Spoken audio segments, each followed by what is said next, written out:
Yes, reka nkusuze wowe kuri iki biganiro bya Futureline TV, komeza kubana natwe ntucikwe n'ibiganiro byacu, ari nako nkomeza kugusaba gukora subscribe ndetse nakazogera aho hasi kuri iyo video kugira ngo ikiganiro dushizeho ujye ukibona mu buryo bworoshye.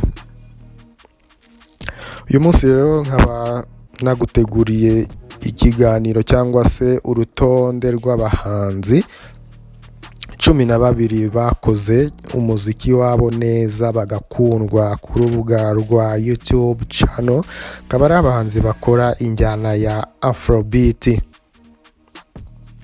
Ku mwanya wa 12 tukaba tugufite Mbosso, akaba ari mu Tanzania, abanakorera umuziki we muri Tanzania mu nzu y'umuziki bita Wasafi Records. Uyu Mbosso nawe akaba afite subscribers 2,000,000 ndetse n'ibihumbi 91. Video nawe yakoze ni magana. Mbosso akaba yari afite amazina yiswe n'ababyeyi biwe, akaba yari yiswe Bwana Yusuf Kirungi. Mbosso akaba yaravutse tariki 3 z'ukwezi kwa 10 mu mwaka w'igihumbi 1995. Ku mwanya wa 11 dufite Wizkid nawe ni Nigeria, akaba nawe yarakoze indirimbo nyinshi kandi nziza cyane. Nawe akaba atari umuhanzi utoroshye mu gihugu cya Nigeria, nawe akaba afite abasubscribe 3,022,000. Ku mwanya wa 10 naho tugufitiye Kiss Daniel nawe ni umuhanzi uturuka mu gihugu cya Nigeria, nawe afite abasubscribe 3,022,025. Video yakoze ni 244. Ku mwanya wa 9 tugufitiye Zuchu cyangwa se Zuhura, nawe ni umukobwa uhagaze neza ndetse akaba ari we mukobwa cyangwa se umudamu wabonetse kuri uru rutonde rw'abakunzwe cyane kuri YouTube muri Afrobeat. Akaba afite abasubscribers 3,000,060. Video yakoze ni 332. Akaba ari umuhanzi ukorera nawe mu nzu ya Wasafi Records.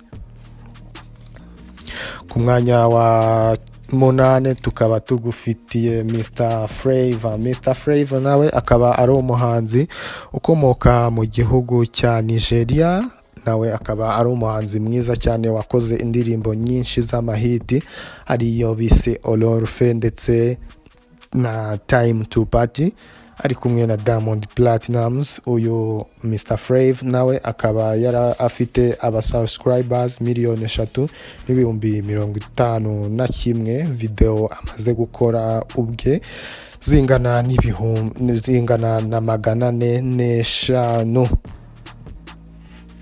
Ku mwanya wa 7 turahasanga umuhanzi ukiri muto witwa CK, akaba ari umuhanzi ukomoka nawe mu gihugu cya Nigeria, akaba afite abasubscribers 4,013,000.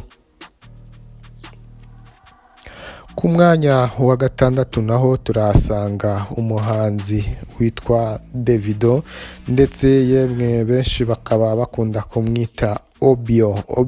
Akaba afite abasubscribers 4,000,024. akaba nawe afite video 139.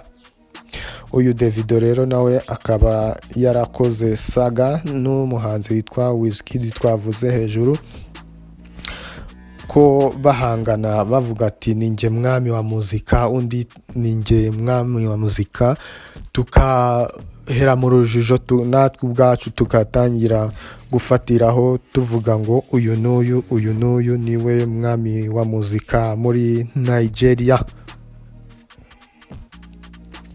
ku mwanya wa gatanu naho tukaba dufite Rema nawe ni umuhanzi mwiza cyane, mwibuke mu ndirimbo yise Calm Down akaba ari indirimbo yatumye nawe amenyekana cyane, bikaza gutuma akundwa cyane n'umuhanzi witwa Selena Gomez, bigatuma iyi ndirimbo bayisubiranamo koko isa kugira uburyohe bwinshi cyane, abantu barayikunda koko karahava.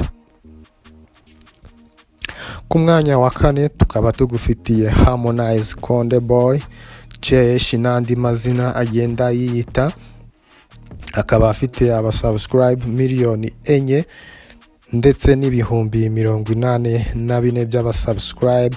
Video yakoze ni 970. Amazina y'uyu Harmonize akaba yitwa Rajab Abdul Karim Ibrahim.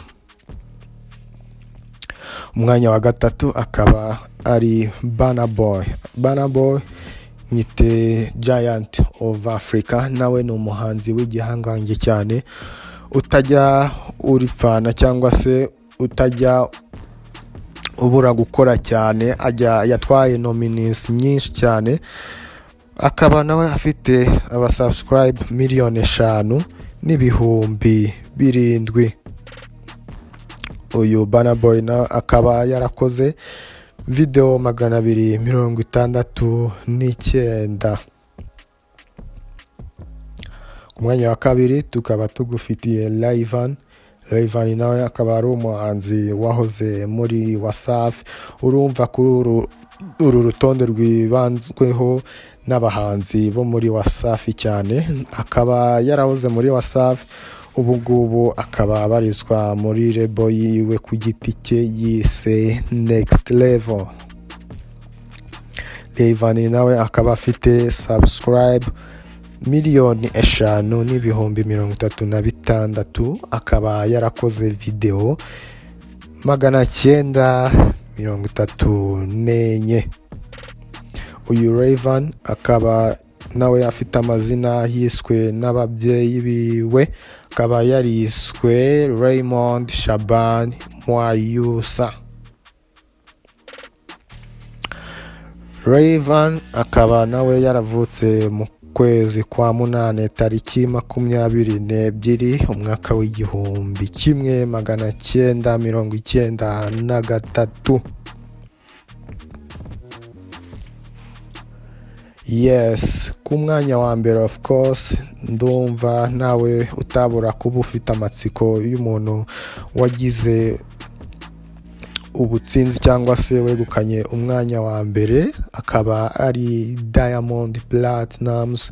Nawe akaba afite miliyoni 9 n'ibihumbi 57, akaba afite video 1000 by'umuziki yakoze, akaba yariswe amazina n'ababyeyi biwe Nasib Abdul Juma Isaac. Uyu Diamond Platnumz akaba yaravutse tariki 2 z'ukwezi kwa 10 mu mwaka w'igihumbi 1989. Yes, uyu nguru rukaba rwari urutonde twakoze rw'abahanzi 12 bakunzwe cyane muri Afrobeat kuri YouTube channel.